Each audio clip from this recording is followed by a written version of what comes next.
Bayangkan, suatu hari kamu mengetahui bahwa orang yang selama ini kamu cinta ternyata adalah seorang pembunuh berantai yang sedang diburu polisi. Apa yang akan kamu lakukan? Apakah kamu akan langsung kabur dan melapor ke pihak berwajib? Atau justru tetap bertahan karena perasaan cinta yang sudah terlanjur terlalu dalam? Dilema itulah yang menjadi inti dari film kali ini. Hai, selamat datang kembali di channel Sinema Singkat dan inilah dia, My Girlfriend is a Serial Killer.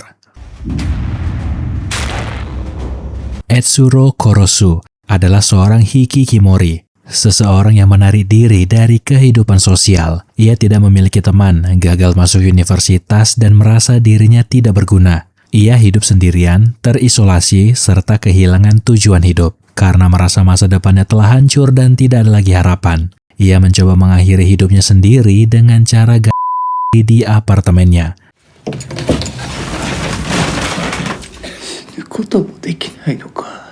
Namun, Dewa masih punya tujuan lain untuk hidupnya. Tiba-tiba, secerca cahaya bundar masuk dan menerangi ruangan apartemennya yang gelap gulita. Cahaya itu berasal dari terangnya ruangan apartemen di sebelah unitnya. Rasa penasaran membuat Korosu mengintip melalui sebuah lubang kecil di dinding. Untuk pertama kalinya, ia melihat cahaya yang mungkin akan menerangi hidupnya. Selama ini, ternyata ada seorang wanita cantik yang tinggal tepat di sebelah apartemennya.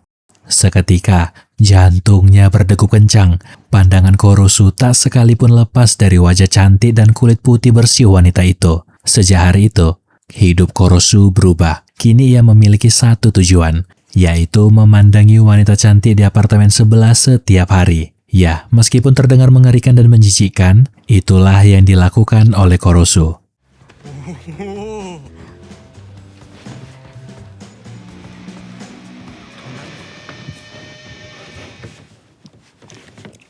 Sampai pada suatu hari, Korosu tidak melihat wanita itu berada di apartemennya. Karena khawatir terjadi sesuatu, hari itu ia akhirnya keluar dari persembunyiannya.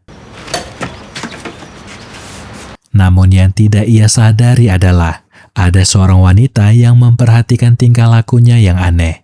Wanita itu bukan penghuni apartemen ini. Ia datang untuk mencari kakaknya yang tinggal di unit 104 di lantai 1. Pada saat yang bersamaan pula, Korosu mencium aroma masakan yang sangat harum dari lantai bawah. Ternyata, wanita tadi datang untuk mengantarkan makanan kepada sang kakak. Karena tidak ada jawaban dari dalam kamar, wanita berkacamata itu pun menggantungkan makanan tersebut di kenop pintu. Dengan kesadaran penuh, Korosu yang sedang kelaparan mengambil makanan itu dan langsung memakannya. Ia melahap makanan curian tersebut tanpa menyadari bahwa sejak tadi aksinya diperhatikan oleh wanita yang tinggal di sebelah apartemennya. Korosu pun mencoba menjelaskan dengan terbata-bata bahwa ia tidak sengaja mencuri makanan itu. Wanita tersebut kemudian bertanya, apakah Korosu tinggal di apartemen yang sama dengannya? Korosu menjawab bahwa ia tinggal di kamar 204. Mengetahui bahwa mereka bertetangga, wanita itu kemudian memperkenalkan dirinya. Namanya adalah Miyaichi. Kebetulan siang itu, Miyaichi sedang memasak. Karena melihat Korosu tampak kelaparan, ia pun mengundangnya untuk makan siang bersama.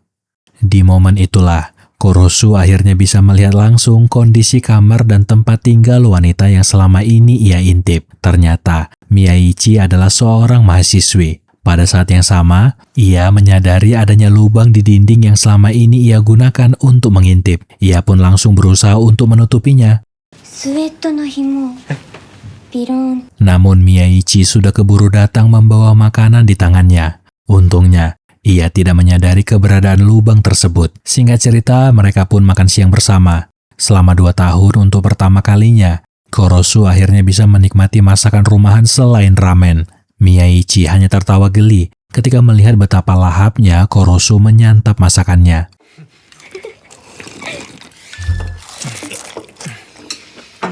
Sejak saat itu, hubungan mereka pun semakin akrab. Korosu masih sering mengintip melalui celah lubang di dinding dan juga sering diundang makan bersama oleh Miyaichi. Namun ada satu pertanyaan yang terus terlintas di benak Korosu. Kenapa Miyaichi bisa bersikap begitu baik kepadanya? Padahal ia hanyalah seorang pengangguran tanpa penghasilan. Untuk apa mengundang orang sepertinya makan bersama? Lagi pula menurutnya semua ini pada akhirnya akan berakhir. dan mereka akan kembali menjadi orang asing.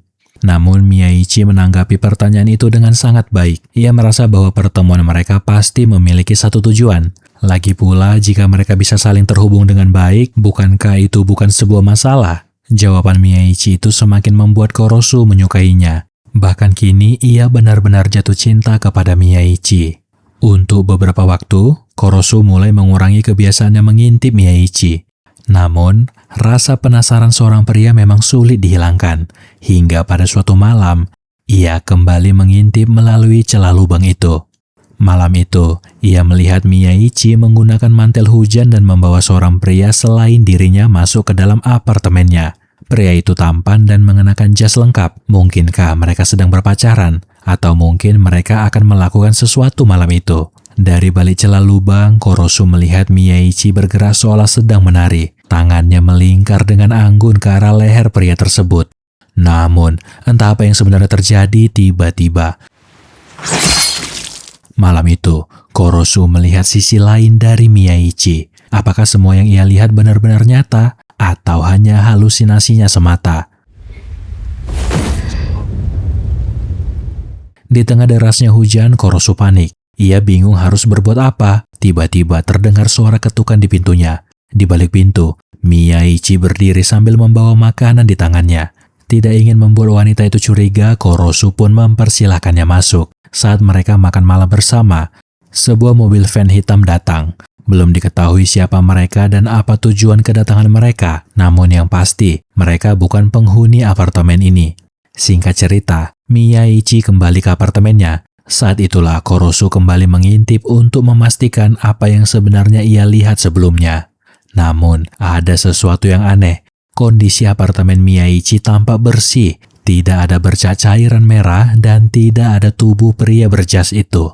Mungkinkah semua kejadian tadi hanyalah halusinasi Korosu? Malam itu, Miyaichi ternyata tidak sendirian di dalam kamar. Karena penasaran, Korosu mencoba mencari tahu. Ternyata, seorang wanita berambut pendek baru saja keluar dari unit apartemen Miyaichi. Wanita itu pun menyadari bahwa Korosu sedang mengintip. Himo ga miete zo, Kurosu. Keesokan harinya, Miyaichi kembali menyapa Korosu seolah tidak terjadi apapun semalam. Hari itu ia berangkat ke kampus seperti biasa, sementara Korosu berniat mencuci bajunya yang sudah berbulan-bulan tidak ia cuci. Sebelum pergi, Miyaichi berkata bahwa ia ingin makan bersama Korosu. Namun kali ini sebaiknya mereka makan di apartemen Korosu saja. Meski begitu, pikiran Korosu masih dipenuhi oleh kejadian semalam. Apakah itu benar-benar hanya halusinasi? Atau mungkinkah wanita secantik dan selembut Miyaichi sebenarnya adalah seorang pembunuh? Malam pun tiba. Korosu menunggu kedatangan Miyaichi. Saat mendengar suara langkah kaki dari unit sebelah, ia segera mengintip. Namun, lagi-lagi, malam itu, Miyaichi membawa seorang pria masuk ke dalam kamarnya. Kali ini pria tersebut berpenampilan seperti anak motor. Dan sama seperti malam sebelumnya, Miyaichi mengenakan jas hujan, lalu menghilangkan nyawa pria itu.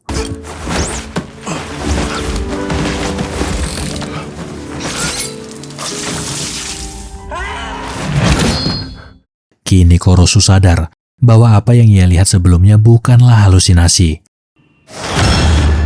Ia pun berteriak, namun sialnya, teriakan itu justru membuat Miyaichi menyadari keberadaan lubang di dinding kamarnya. Korosu langsung berlari keluar dari apartemennya. Ia berlari ke jalanan untuk mencari pertolongan. Sementara itu, Miyaichi mengejarnya dengan membawa pisau cutter di tangannya. Ia sadar bahwa kini ada seseorang yang menjadi saksi atas kejahatannya. Bodohnya, Korosu bukannya berlari ke kantor polisi, ia justru berlari menuju atap sebuah gedung. Kini, ia tidak punya tempat untuk melarikan diri. Sementara Miyaichi terus berjalan mendekatinya. Wanita itu lalu bertanya, sudah berapa lama Korosu mengintip dirinya saat menghilangkan nyawa seseorang? Semakin Miyaichi mendekat, raut wajah Korosu justru berubah menjadi tenang. Ia menjelaskan bahwa sejak awal, ia memang berniat untuk mati. Namun semua itu berubah ketika ia jatuh cinta kepada Miyaichi. Sejak saat itu, ia merasa kembali memiliki tujuan hidup. Tetapi tampaknya malam ini justru menjadi akhir hidupnya. Dan wanita yang ia cintailah yang akan menghabisi dirinya. クロスくん面白いね。すごく興味深い。 Miyaichi bergerak dengan cepat. Seketika, pisau cutter itu sudah berada tepat di leher Korosu. Sebelum menyayat lehernya, Miyaichi ingin tahu apa yang sedang dirasakan Korosu ketika ajal sudah begitu dekat dengannya. Namun, di saat nyawanya benar-benar berada di ujung tanduk, Korosu justru mengatakan bahwa ia ingin berpacaran dengan Miyaichi. Ya, setidaknya sebelum ia mati, Korosu ingin mengungkapkan seluruh perasaannya. Bukannya menghilangkan nyawa Korosu, Miyaichi justru menyetujui pernyataan itu. Mulai hari itu juga, mereka resmi berpacaran. Meski begitu, tidak secepat itu untuk melakukan hal lain. Miyaichi tetap memberikan batasan dalam hubungan mereka yang terbilang sangat aneh. Hari itu, sekali lagi, Korosu menemukan cahaya yang menerangi hidupnya.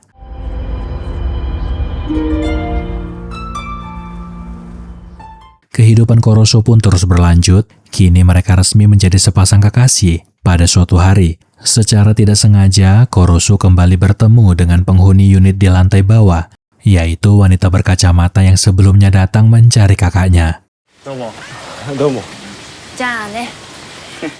Saat kembali masuk ke apartemennya, Miyaichi akhirnya melihat lubang di dinding yang selama ini mengarah ke kamarnya. Hari itu pun berjalan seperti biasanya. Mereka makan siang bersama. Karena kini telah memiliki tujuan hidup kembali, Korosu pun mulai bersungguh-sungguh mencari pekerjaan. Hingga akhirnya, ia diterima bekerja sebagai kasir di sebuah supermarket. Namun, meskipun hidupnya perlahan kembali normal, ada satu hal yang terus menghantui pikirannya. Ia masih terus memikirkan hobi pacarnya yang gemar menghilangkan nyawa orang lain.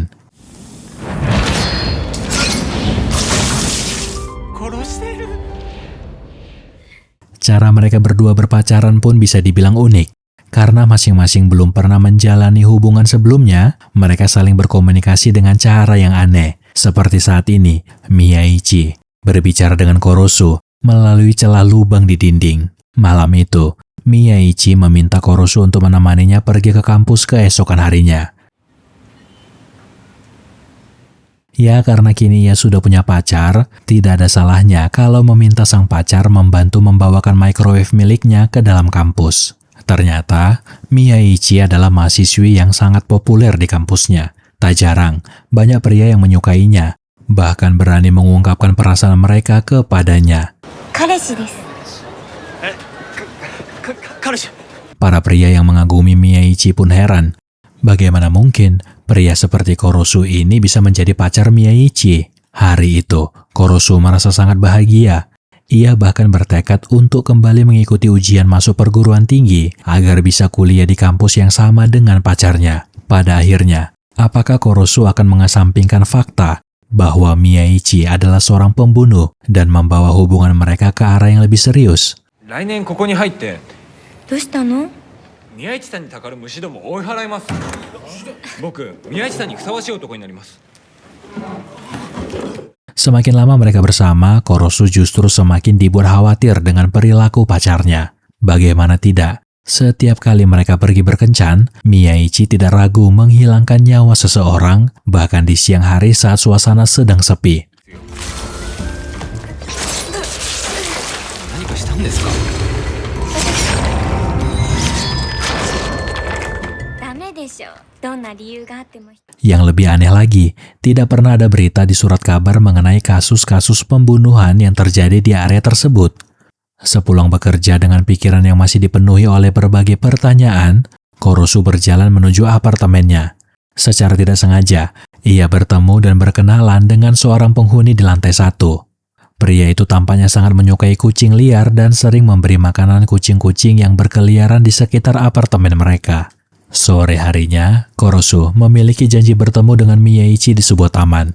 Ia datang sambil membawa bungkusan jajanan. Karena cuaca hari itu cukup panas, Korosu membeli es kiko dan membaginya dengan sang pacar. Tindakan sederhana itu membuat Miyaichi tampak semakin menyukai Korosu. Suatu hari saat bekerja, Korosu tanpa sengaja bertemu dengan wanita berkacamata yang sering datang mengunjungi kakaknya. Pada akhirnya, mereka pun berkenalan. Nama wanita itu adalah Haruko Kawasaki. Karena masih merasa tidak enak akibat pernah memakan makanan milik Haruko, Korosu lantas menggratiskan seluruh belanjaan milik Haruko.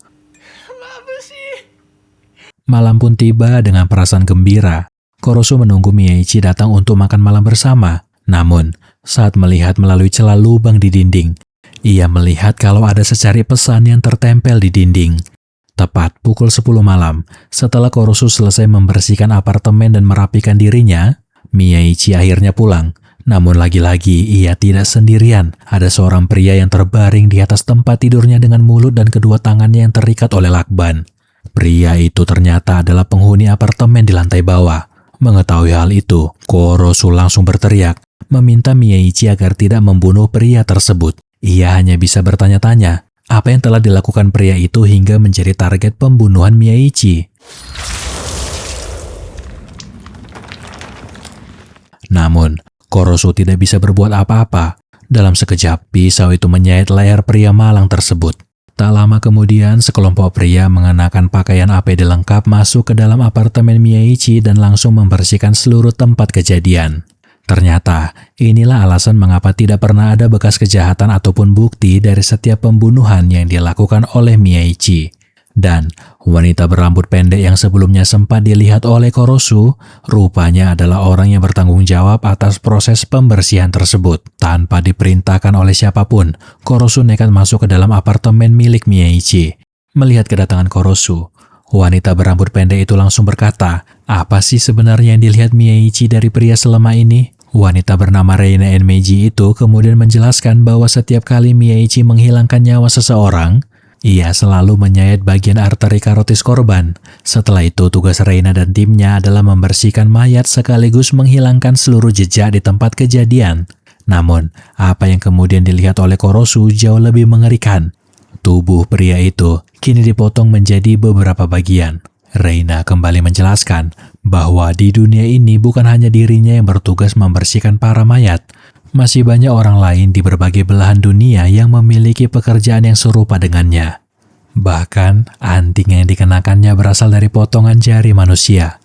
Ia menjelaskan bahwa setiap kali selesai menghilangkan nyawa seseorang, Miyaichi selalu pergi makan seolah tidak pernah terjadi apa-apa. Itulah sebabnya, saat ini Miyaichi sudah tidak berada di tempat. Sebelum Reina pergi, Korosu bertanya, hingga saat ini ia belum pernah mengetahui alasan Miyaichi membunuh seseorang, termasuk alasan mengapa ia membunuh Kawasaki. Untuk menjawab pertanyaan itu, Reina membawa Korosu ke tempat tinggal Kawasaki yang berada di lantai bawah. Selama ini, kakak Haruko dikenal sebagai pria pendiam yang tampak sangat menyukai hewan. Hampir setiap hari, ia terlihat membawa makanan untuk diberikan kepada kucing-kucing liar di sekitar apartemennya. Namun di balik sikap ramah tersebut ternyata tersimpan kenyataan yang jauh lebih mengerikan. Semua perhatian yang ia berikan kepada kucing-kucing liar itu hanyalah kedok untuk mendekati mangsanya. Setelah berhasil mendapatkan kepercayaan mereka, ia justru membunuh satu persatu kucing tersebut secara diam-diam. Selama bertahun-tahun, perbuatannya tidak pernah terungkap. Jumlah korbannya bahkan mencapai ratusan ekor, menjadikannya sebagai pelaku kekejaman terhadap hewan yang sangat sadis. Perbuatannya itulah yang akhirnya menarik perhatian organisasi tempat Miyaichi bekerja. Bagi organisasi tersebut, siapapun yang melakukan kejahatan keji namun berhasil lolos dari hukuman harus disingkirkan. Karena alasan itulah, kakak Haruko masuk ke dalam daftar target. Tanpa banyak bicara, Miyaichi pun mendatanginya dan mengakhiri hidupnya sebagai bentuk eksekusi atas seluruh kejahatan yang selama ini ia sembunyikan. Dan ya, Korosu terlalu naif ketika mengira bahwa Miyaichi membunuh seseorang hanya karena kesenangannya semata. Ternyata, alasannya jauh lebih dari itu, meskipun caranya tetap salah. Selama seharian, Korosu mengurung dirinya di dalam apartemen. Pikirannya terus dihantui oleh senyum mengerikan Miyaichi saat menghilangkan nyawa seseorang. Sepanjang hari ia menghindari Miyaichi, sampai-sampai sang pacar harus masuk melalui jendela hanya untuk bisa menemuinya. じゃあ温めてあげる。いいじゃん、恋人同士飲んだし。 Hari itu, sebagai pacarnya sekaligus sebagai seorang pria dalam hubungan yang aneh ini, Korosu menegaskan satu hal.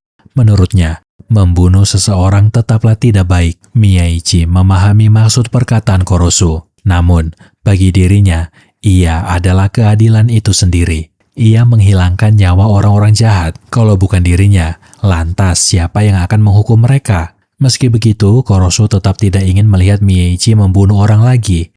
Perkataan itu justru membuat Mieichi kesal. Namun sekeras apapun ia mencoba menolak kenyataan, Korosu tidak bisa membohongi perasaannya sendiri. Ia sudah menyukai Mieichi sejak pandangan pertama. Keesokan harinya, adik Kawasaki kembali datang untuk mencari keberadaan kakaknya. Kebetulan saat itu ia bertemu dengan Korosu, sehingga ia langsung bertanya apakah Korosu pernah melihat kakaknya beberapa hari terakhir. Menurut Haruko, kakaknya tidak pernah pulang ke rumah. Karena itulah ia sering datang ke apartemen ini untuk mencari kakaknya. Sialnya, percakapan mereka membuat Mieichi salah paham. Sebagai pacar Korosu, wajar jika ia merasa cemburu melihat situasi itu. Dengan senyum yang aneh, Mieichi menawarkan agar Haruko menunggu kakaknya di apartemennya saja. Namun, Korosu segera menolak tawaran tersebut. Ia meminta Haruko pulang saja. Jika nanti ada kabar mengenai kakaknya, ia berjanji akan segera menghubungi Haruko. Kehadiran Haruko yang terus mencari kakaknya membuat Korosu semakin cemas. Bagaimana jika polisi akhirnya mengetahui semua kejahatan yang dilakukan oleh Mieichi? Namun, Mieichi menjawab dengan santai. Polisi tidak akan mengetahui apapun karena tempat kejadian sudah dibersihkan. Korosu kemudian mengingatkan Mieichi agar tidak menghilangkan nyawa Haruko. Mendengar hal itu, Mieichi kembali menegaskan kalau dia memiliki aturan dalam menentukan targetnya. Ia tidak sembarangan menghilangkan nyawa seseorang. Pada suatu siang, ketika Korosu masih dipenuhi kekhawatiran akan keberadaan kakaknya Haruko, sebuah van hitam tiba-tiba menghampirinya dan memaksanya masuk ke dalam. Ternyata, orang yang berada di dalam van itu adalah Reina. Mereka rupanya secara tidak sengaja melihat Korosu berjalan tanpa semangat hidup. Reina pun bertanya, apakah Korosu memang sudah tidak memiliki tujuan hidup lagi? Korosu merasa kesal karena tanpa sadar, ia ikut terseret ke dalam semua masalah yang berkaitan dengan Mieichi. Hari itu, ia juga harus menemui Haruko untuk membahas hilangnya sang kakak. Ia harus berpura-pura tidak mengetahui kemana pria itu sebenarnya menghilang. 人としては無価値だけどいい伝部してるからないい死体になる Dan ya, singkat cerita, akhirnya Korosu bertemu dengan Haruko di sebuah kafe. Hari itu, Haruko berniat melaporkan hilangnya sang kakak kepada pihak kepolisian. Orang tuanya sudah sangat khawatir karena hingga sekarang, kakaknya masih belum bisa dihubungi. Namun, sebelum membuat laporan ke polisi, Haruko mengusulkan agar mereka lebih dulu meminta izin kepada pemilik apartemen untuk memeriksa kamar kakaknya. Siapa tahu, ada petunjuk yang bisa menjelaskan kemana ia pergi. Mereka pun lantas menemui pemilik apartemen agar diizinkan masuk ke dalam kamar tersebut. Korosu sudah sangat khawatir, mengingat terakhir kali ia masuk ke sana, kamar itu dipenuhi bangkai kucing. Namun ternyata kondisi kamar sudah jauh berbeda.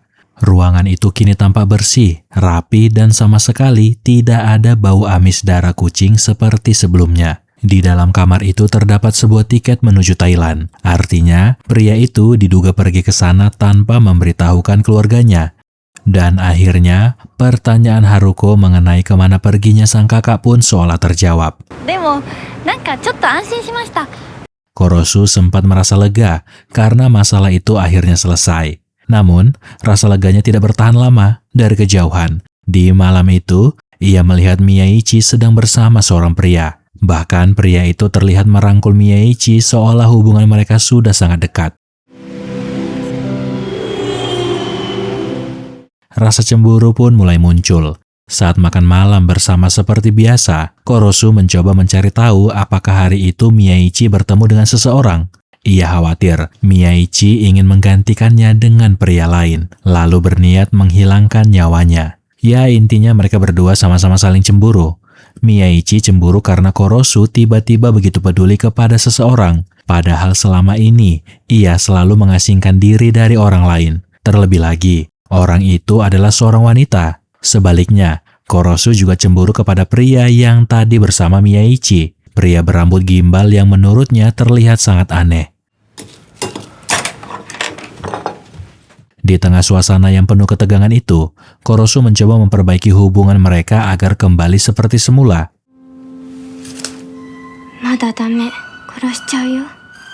Di suatu waktu, Miyaichi terlihat mengunjungi markas sekelompok preman bertato yang selama ini dikenal sering melakukan berbagai tindak kriminal. Kedatangannya langsung membuat salah satu anggota kelompok itu kesal, karena Miyaichi diketahui telah menghilangkan nyawa salah satu rekan mereka yang memiliki tato bergambar lebah. Namun dalam pertemuan itu, seorang pria bernama Jonathan yang diduga sebagai pemimpin kelompok tersebut menawarkan pekerjaan kepada Miyaichi untuk menghilangkan nyawa para rival mereka di dunia kriminal.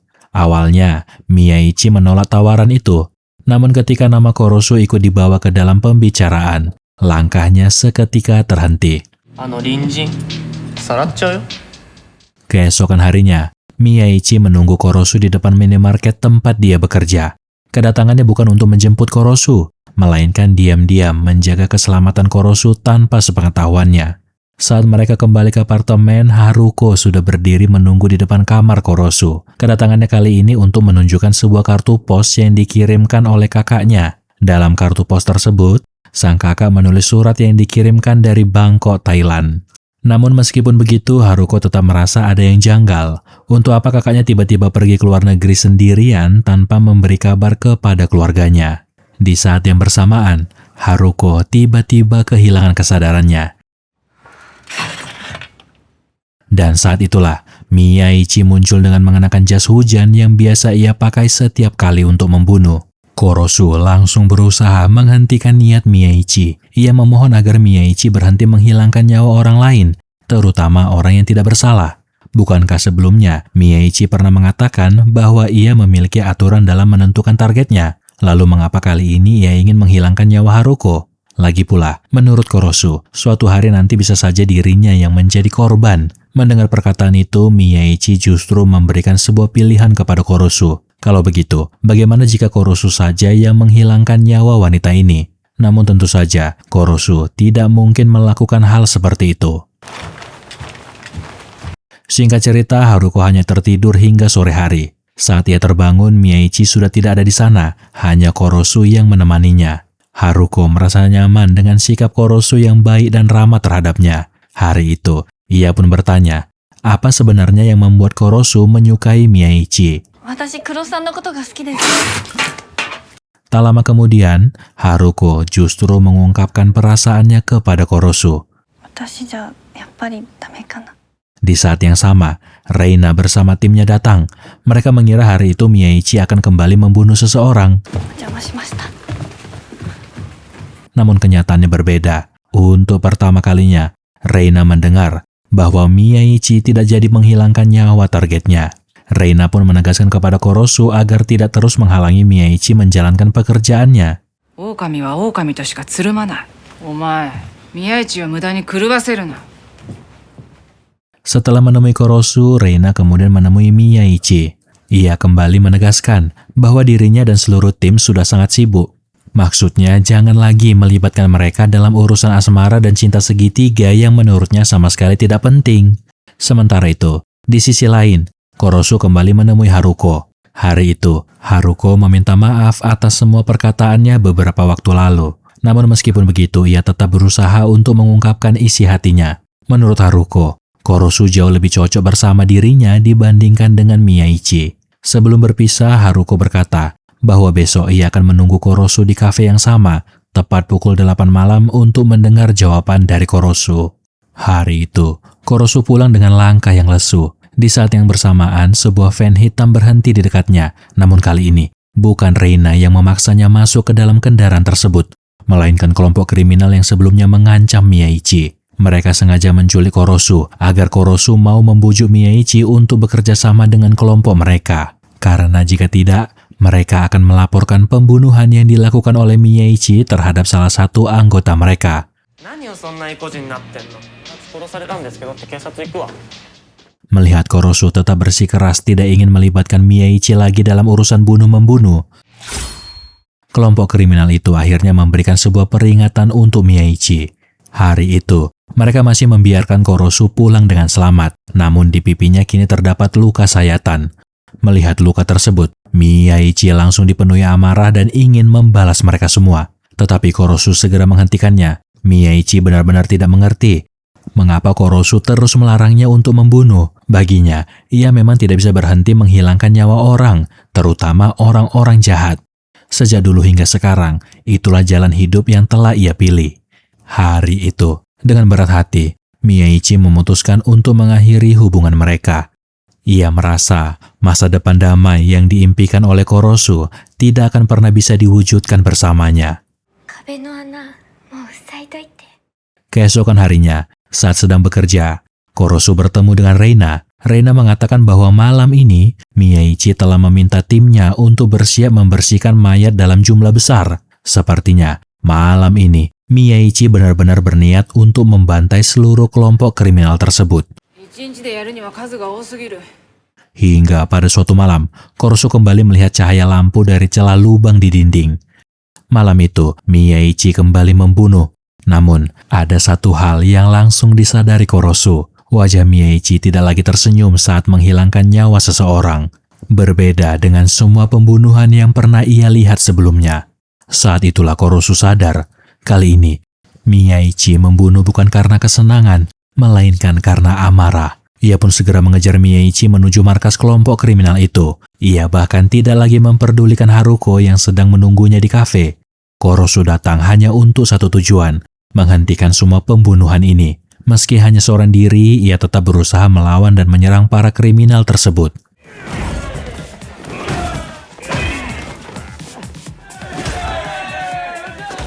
Namun jumlah mereka terlalu banyak. Saat nyawanya berada di ujung tanduk, tiba-tiba seluruh lampu di klub itu pun padam. Asap tebal memenuhi seluruh ruangan.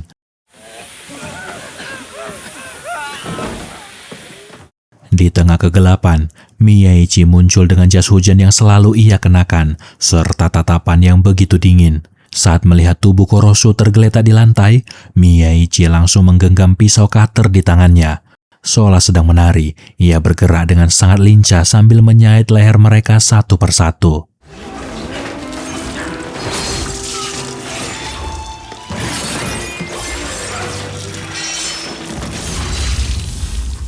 Ternyata selama ini Korosu salah paham. Ia mengira Miyaichi telah menerima tawaran untuk bekerja sama dengan kelompok kriminal tersebut. Itulah sebabnya ia berpikir bahwa Miyaichi tidak lagi tersenyum saat membunuh. Padahal kenyataannya, orang yang dibunuh oleh Miyaichi justru adalah salah satu anggota kelompok tersebut.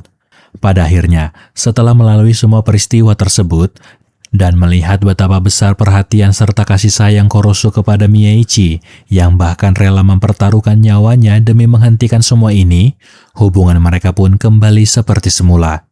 Namun, cara mereka menunjukkan cinta tetaplah berbeda. Korosu menunjukkan rasa cintanya melalui tindakan dan ungkapan, sedangkan Miyaichi mengekspresikan perasaannya dengan caranya sendiri. Sebagai seorang pembunuh berantai, cara Miyaichi memandang kehidupan, kematian, dan cinta telah terdistorsi. Bagi Miyaichi, membunuh adalah bagian dari identitas dirinya. Ketika Korosu menerima dirinya apa adanya, bahkan setelah mengetahui seluruh pembunuhan yang pernah ia lakukan, Miyaichi merasakan ikatan cinta yang begitu dalam. Menusuk Korosu adalah caranya untuk membagikan dunia gelap yang selama ini ia jalani, sekaligus menyatukan takdir mereka.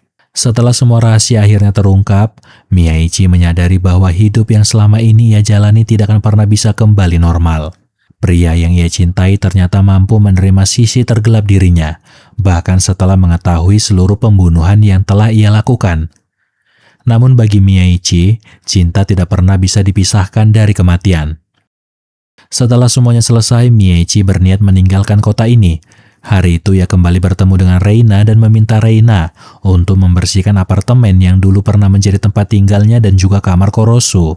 Namun, ada satu hal yang menarik. Kali ini Miyaichi tidak pergi seorang diri. Ia pergi bersama pria yang dicintainya. Sosok yang mampu mengubah dirinya sekaligus hidupnya dan masa lalunya yang kelam. Apa yang dilakukan Miyaichi ketika menusuk perut Korosu ternyata merupakan caranya untuk melepaskan seluruh masa lalunya dan meninggalkannya di belakang. Semuanya tertinggal pada malam pembantaian tersebut. Setelah melewati berbagai konflik, mulai dari Korosu yang mengetahui rahasia Miyaichi sebagai seorang pembunuh berantai, hingga usahanya menghentikan Miyaichi, pada akhirnya mereka berdua menyadari bahwa mereka tidak bisa dipisahkan. Kali ini, mereka akan memulai kehidupan yang lebih baik dan lebih normal, sebagaimana sepasang manusia yang sedang jatuh cinta, tanpa harus melihat seseorang kehilangan nyawanya di tengah perjalanan kisah cinta mereka. Dan ya, sampai disinilah akhir cerita film kali ini. Terima kasih sudah menonton dan sampai jumpa di pembahasan film